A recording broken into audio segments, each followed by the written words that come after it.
एक बार प्रेम से बोलिए शंकर भगवान की जय। हर हर महादेव। दोस्तों, इस वीडियो में हम आपको कुंभ राशि वालों के बारे में पूरी जानकारी देंगे कि दिसंबर 2022 के महीने में कुंभ राशि के जातकों का दिन कैसा रहने वाला है। पारिवारिक जीवन, प्रेम जीवन, दाम्पत्य जीवन, स्वास्थ्य संबंधित समस्याएं, शिक्षा, करियर, बिजनेस, उन सारे चीज़ों पे सटीक जानकारी आपको देंगे।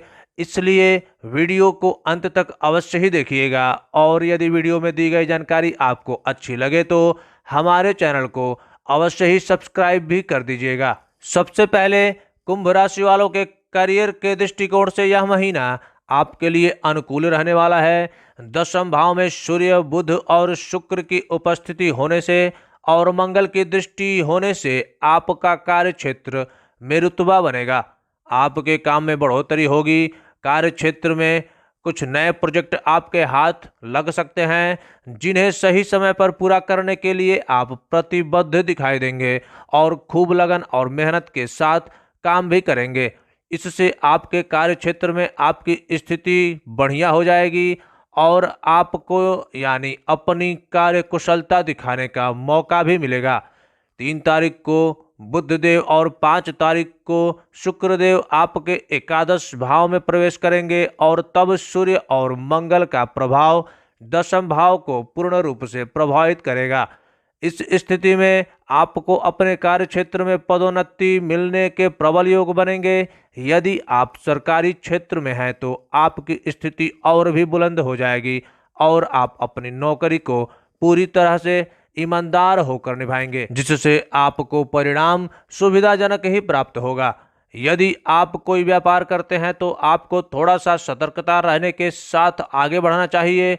चौथे भाव में बैठे वक्री मंगल की दृष्टि सप्तम भाव पर होने से व्यापार में कुछ उतार चढ़ाव आने की संभावना भी बनी रहेगी। जहां तक संभव हो कोई भी बड़ा निर्णय लेने से बचें और कोई बड़ा काम अगर हाथ लगे तो उसे धीरे धीरे करने की कोशिश करें ताकि मंगल के वक्री प्रभाव से बचा जा सके और आपको अच्छी उन्नति प्राप्त हो सके। यदि आप अपने जीवन साथी के नाम से काम करते हैं या उनके साथ साझेदारी में व्यवसाय कर सकते हैं तो आपको इस महीने जबरदस्त सफलता मिल सकती है और कोई बड़ा ऑर्डर आपके हाथ भी लग सकता है, जिससे आपके व्यापार में अवश्य ही उन्नति होगी। आर्थिक दृष्टिकोण से पता लगता है कि इस महीने का पहला सप्ताह कुछ कमजोर रहेगा और आर्थिक चुनौतियों का सामना करना पड़ सकता है। इस महीने पूरे आपके खर्चे लगे रहेंगे। हालांकि बुध और शुक्र के एकादश भाव में जाने से आमदनी में बढ़ोतरी के योग बनेंगे। अब धीरे धीरे आपकी आमदनी बढ़नी शुरू हो जाएगी। खर्चे भले ही रहे लेकिन आमदनी बढ़ने से आपको सुकून मिलेगा।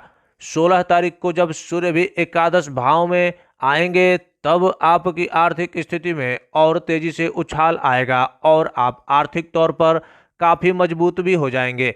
मंगल ग्रह की दृष्टि भी एकादश भाव पर होने से आपको प्रॉपर्टी से भी धन प्राप्त होने के योग बनेंगे। यदि आपकी कोई प्रॉपर्टी किराए पर चढ़ाना चाहते हैं तो इस दौरान उससे भी आपको जबरदस्त फायदा होने वाला है। इसके अतिरिक्त यदि आप कोई प्रॉपर्टी बेचकर पैसा कमाना चाहते हैं तो इस दौरान आपकी इच्छा भी पूरी हो जाएगी, जिससे आपको आर्थिक तौर पर मजबूती मिलेगी। नौकरी नौकरी कर रहे लोगों को पदोन्नति मिलने से उनके भी वेतन में वृद्धि होगी और आर्थिक स्थिति को मजबूत बनाने में मददगार साबित होगी। सूर्य के प्रभाव के कारण सरकारी क्षेत्र से लाभ के योग बन रहे हैं।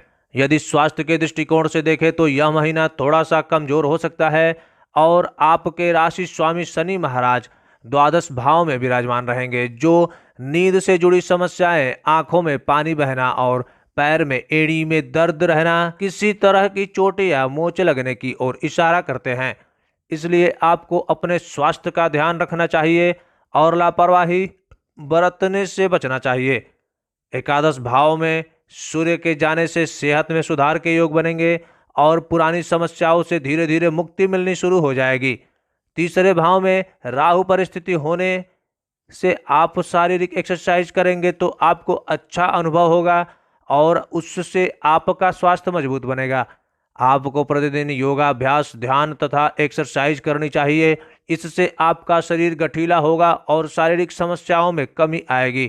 थोड़ा बहुत मानसिक तनाव रहेगा, जिससे आप ध्यान और मेडिटेशन के द्वारा नियंत्रित कर सकते हैं। यदि प्रेम संबंधों की बात की जाए तो यह महीना आपके लिए अनुकूल रहेगा। 3 तारीख को बुधदेव एकादश भाव में आकर पूर्ण सप्तम दृष्टि से पंचम भाव को देखेंगे। इससे प्यार के मामलों में तेजी आएगी। आप जिनसे प्यार करते हैं उनसे अपने दिल की बात कहने में बिल्कुल भी हिचक नहीं रखेंगे और खुलकर बात करेंगे। इससे आपके रिश्तों में नजदीकियां बढ़ेगी और एक दूसरे के प्रति प्रेम की भावना बढ़ेगी।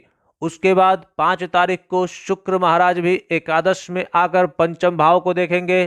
तब से आपके रिश्ते में प्रेम के साथ साथ रोमांस का तड़का भी लगेगा और आप अपने प्रियतम के साथ कहीं घूमने फिरने भी जा सकते हैं। उन्हें कोई अच्छी मूवी दिखाने या कहीं बाहर खाने की प्लानिंग भी कर सकते हैं। इससे आपका रिश्ता परिपक्व होगा और आप एक दूसरे को बहुत अच्छे से समझ भी पाएंगे। 16 दिसंबर को सूर्य के भाव में आने से कुछ समस्याएं हो सकती है, लेकिन इसी समय में आपको अपने रिश्तों की परख करनी होगी और आप अपने प्रियतम को विवाह के लिए प्रस्ताव भी दे सकते हैं। जो लोग अभी तक सिंगल हैं उन्हें इस दौरान किसी के साथ मिंगल होने का मौका मिल सकता है। विवाहित लोगों की बात करें तो सप्तम भाव पर मंगल महाराज की पूर्ण दृष्टि होगी और द्वादश भाव में शनि महाराज विराज रहे होंगे। इससे आपके निजी संबंध में कुछ समस्या आएगी। आपसी वाद विवाद बढ़ सकता है, जिससे घर की शांति भी भंग हो सकती है। आपको थोड़ा संभल करके रहना चाहिए ताकि परिवार का माहौल न बिगड़े। आप दोनों के अंतर्गत संबंधों में कमी आ सकती है और इसकी वजह से भी आपसी माहौल बिगड़ सकता है। आपको जीवन साथी की बात सुनकर उनसे भी शांति की उम्मीद रखनी चाहिए और दोनों मिलकर अपने दाम्पत्य जीवन को सही तरीके से चलाने का प्रयास अवश्य करेंगे तो रिश्ता आपका ठीक ठाक चलता रहेगा, अन्यथा समस्याएं बढ़ती चली जाएंगी।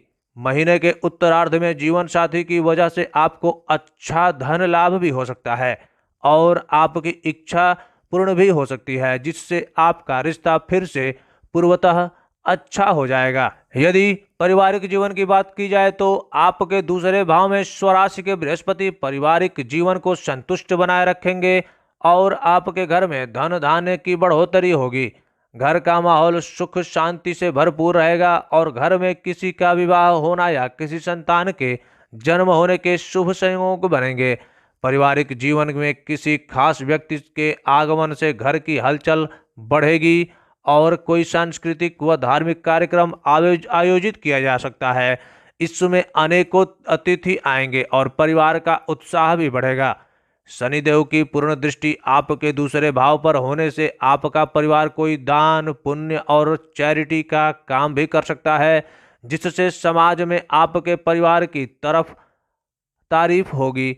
चतुर्थ भाव में मंगल भी है, माता जी के स्वास्थ्य को प्रभावित करेगा और वो बीमार हो सकती हैं। इसके अतिरिक्त दशम भाव में सूर्य बुध और शुक्र का प्रभाव होने पर भी पारिवारिक जीवन में सुख रहेगा, लेकिन जब बुध और शुक्र एकादश भाव में चले जाएंगे तो पारिवारिक स्थितियां और बदलेंगी और महीने के उत्तरार्ध में 16 दिसंबर को सूर्य के भी एकादश भाव में चले जाने से माता के स्वास्थ्य में कुछ हद तक सुधार आएगा।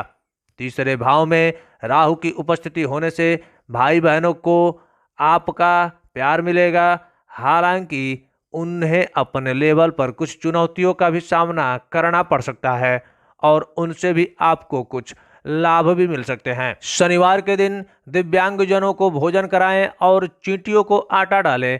मंगलवार और शनिवार के दिन श्री हनुमान चालीसा का पाठ अवश्य करें।